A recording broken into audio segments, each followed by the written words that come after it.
Hello friends, welcome to my channel Sheetal's kitchen Gujarati.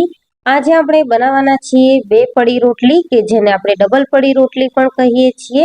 અને આ રોટલી મેઇનલી રસ સાથે ખવાતી હોય છે.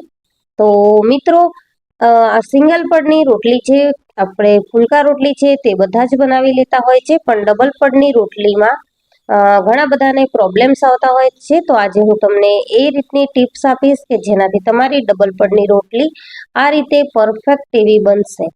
તો શરૂ કરીશું. ડબલ પડની રોટલી બનાવવા માટે અહીંયા મેં ઝીણો રોટલી બનાવવાનો જે લોટ આવે છે તે લઈ લીધો છે. લોટને આપણે 1 ચમચી જેટલું મોણ અને સ્વાદ પ્રમાણે મીઠું ઉમેરી લઈશું. તો જે રીતે આપણે ફુલકા રોટલીનો લોટ બાંધતા હોઈએ છીએ તે રીતે જ આ લોટને પણ આપણે બાંધવાનો છે.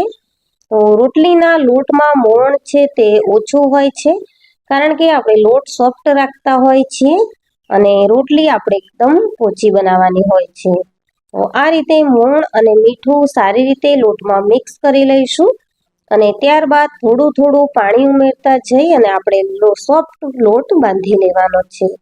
તો લોટને બાંધતી વખતે પાણી ઉમેરવામાં જરાક પણ ઉતાવળ કરવાની નથી. થોડો થોડો લોટ મિક્સ કરતા જઈ અને આપણે આ રીતે થોડું થોડું પાણી ઉમેરીશું, જેથી કરીને આપણે પરફેક્ટ લોટ બાંધી શકીશું. એકસાથે પાણી રેડી દેવાથી લોટ ઢીલો થઈ જશે અને રોટલી છે તે બરાબર નહીં બને. હવે લોટને આપણે અડધો કલાક રેસ્ટ પર રહેવા દઈશું, જેથી કરીને લોટ સારી રીતે કેળવાઈ જાય. અડધો કલાક થઈ ગયો છે, તો આપણે 1 ચમચી જેટલું તેલ લગાવી અને લોટને સારી રીતે કેળવી લઈશું. તો રોટલી બનાવવા માટે આ રીતે લોટને કેળવવો ખૂબ જ જરૂરી છે.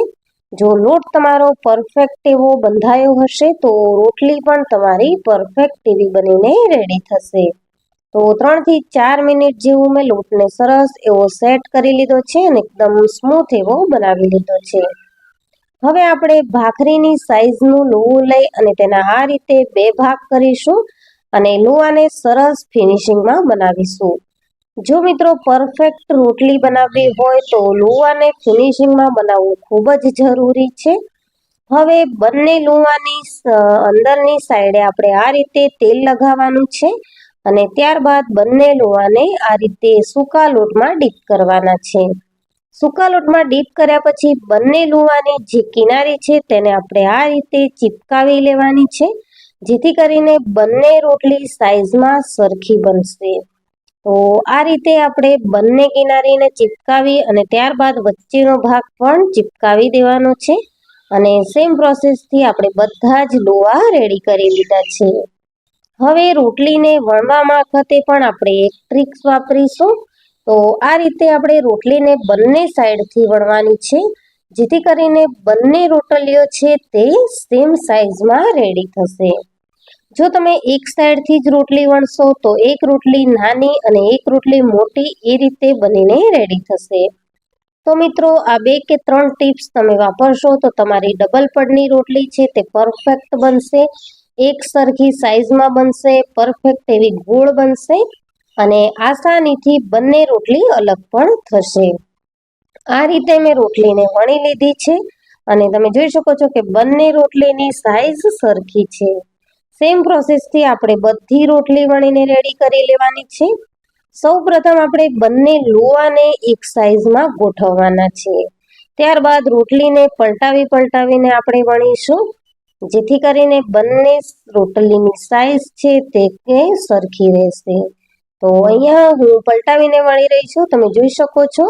અને જ્યારે આપણી રોટલી બનશે ત્યારે હું તમને બતાવીશ કે રોટલીની સાઈઝ બંને રોટલી સેમ બનીને રેડી થશે.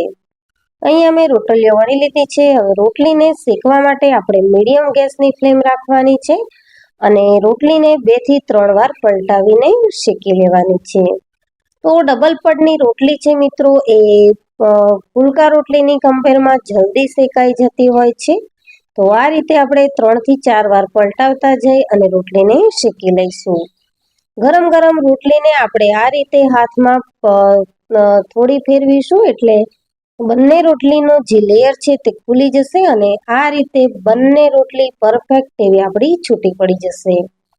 તો મિત્રો, જે ટિપ્સ મેં બતાવી એ ટિપ્સ સાથે જો તમે ફુલકા રોટલી બનાવશો તો તમારી ડબલ પડની રોટલી આ રીતે પરફેક્ટ એવી બનીને રેડી થશે. ગરમ ગરમ રોટલીને આપણે ઘી લગાવી અને ડબ્બામાં મૂકી દઈશું. આ રીતે તમે તવા પર પણ રોટલીને અલગ કરી શકો છો. તમે જોઈ શકો છો કે 2-3 વાર રોટલીને આપણે તવા પર પછાડી તો રોટલી છે તે આ રીતે સરસ એવી ફૂલીને રેડી થઈ છે. તો મિત્રો, આ રીતે રસ સાથે ખાવાની 2 પડી રોટલી તમે પરફેક્ટ રીતે બનાવી શકો છો.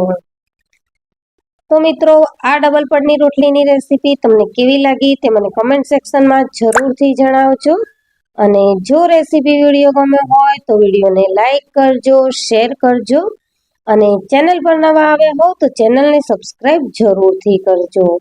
આવી જ નવી રેસીપીઓ માટે બેલ આઇકન બટનને પ્રેસ કરજો. થેન્ક